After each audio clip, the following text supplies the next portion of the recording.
warahmatullahi wabarakatuh. Saya Alianda Lestari. Dalam podcast ini saya akan membahas tema yang cukup menarik teman-teman, yaitu hijrahnya Nabi ke Madinah. Di sini saya sudah ada narasumber yang bernama Mbak Erni Koima.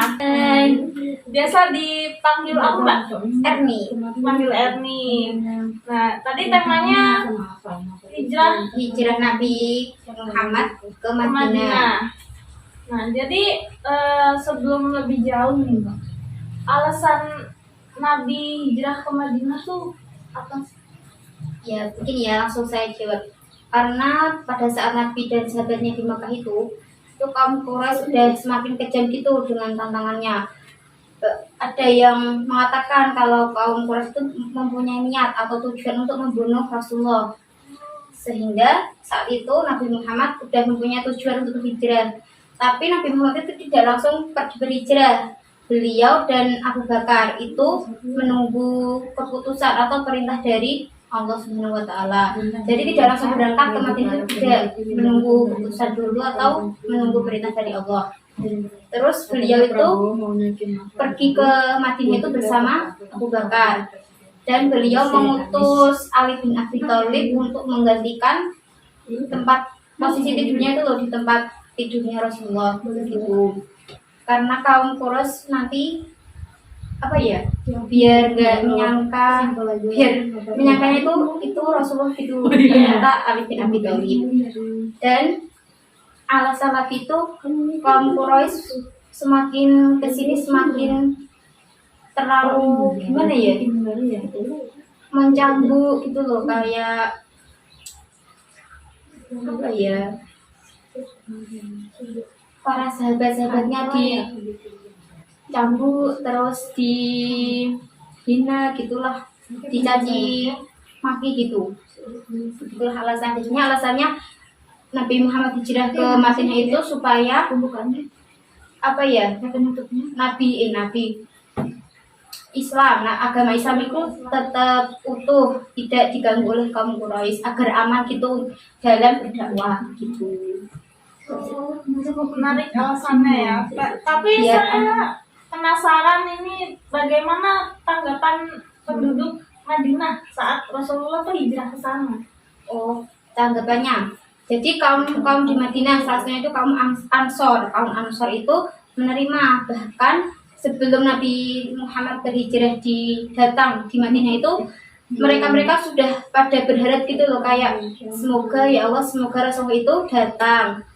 Terus pada saat sebelum Rasulullah itu datang, mereka sudah menyambut di depan rumahnya masing-masing.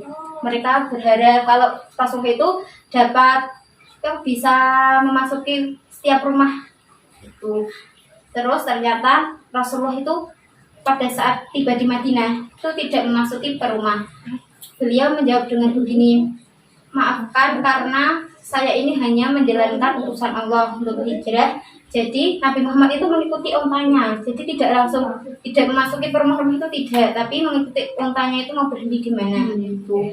Terus pertama, jadi awal tiba di Madinah itu Nabi Muhammad berhenti di depan rumahnya Ayub. Nah di situ jadinya reaksi atau tanggapan kaum di sana itu sangat ramah, sangat ya bahagia gitulah menyambutnya, tidak kayak pas di Mekah gitu. Jadi tanggapan penduduknya malah menyambut dengan baik ya. Dengan baik, dengan ramah gitu.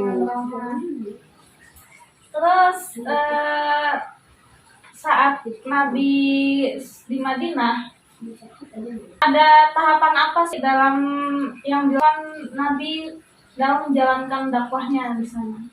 Oh, tanggapan kayak apa saja gitu yang dilakukan? Ya.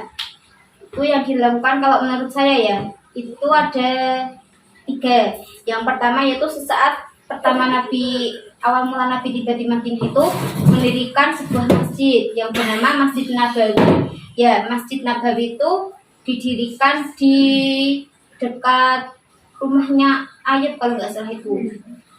Terus Nabi Muhammad mempersaudarakan kaum Muhajirin dan kaum Ansor dengan bertujuan agar kaum Muhajirin dan Ansor itu saling menyayangi, saling gimana ya, silaturahminya nggak terputus gitu, biar saling menghormati gitu, tidak terpecah belah. Terus yang ketiga itu Nabi Muhammad membuat perjanjian. Jadinya Nabi Muhammad itu membuat perjanjian dengan kaum Yahudi. Iya, perjanjian agar apa ya, Islam antara agama antara kaum Ansor dengan Yahudi itu tidak gimana ya, terpecah belah gitulah, intinya rukun gitulah. Nah, terus saya akan menyebutkan sedikit tentang tadi ya, masjid ya, membangun masjid tadi. Jadinya masjidnya itu tidak digunakan hanya untuk beribadah saja, tapi juga untuk kampus, untuk sekolah. Bahkan ada juga orang-orang yang di sana yang tidak punya rumah atau itu bisa tinggal di masjid itu, jadinya tidurnya di masjid gitu. Jadinya masjidnya itu bukan hanya untuk beribadah, tapi untuk digunakan kegiatan-kegiatan lainnya gitu. Berarti masjidnya sangat berguna bagi penduduk-penduduk sana ya, Mbak. Tidak hanya untuk beribadah saja. Iya. Jadi seperti itu kisah hijrah Rasulullah ke Madinah. Terus habis itu Nabi menjadi menetap di Madinah dan membangun rumah di Madinah itu. Mungkin sekian itu saja. Terima kasih nih Mbak Erni sudah mau menjelaskan. Jadi dengan tema tadi hijrah Rasulullah ke Madinah. Jadi cukup menarik ya. Mungkin itu saja yang dapat disampaikan. Wassalamualaikum warahmatullahi wabarakatuh.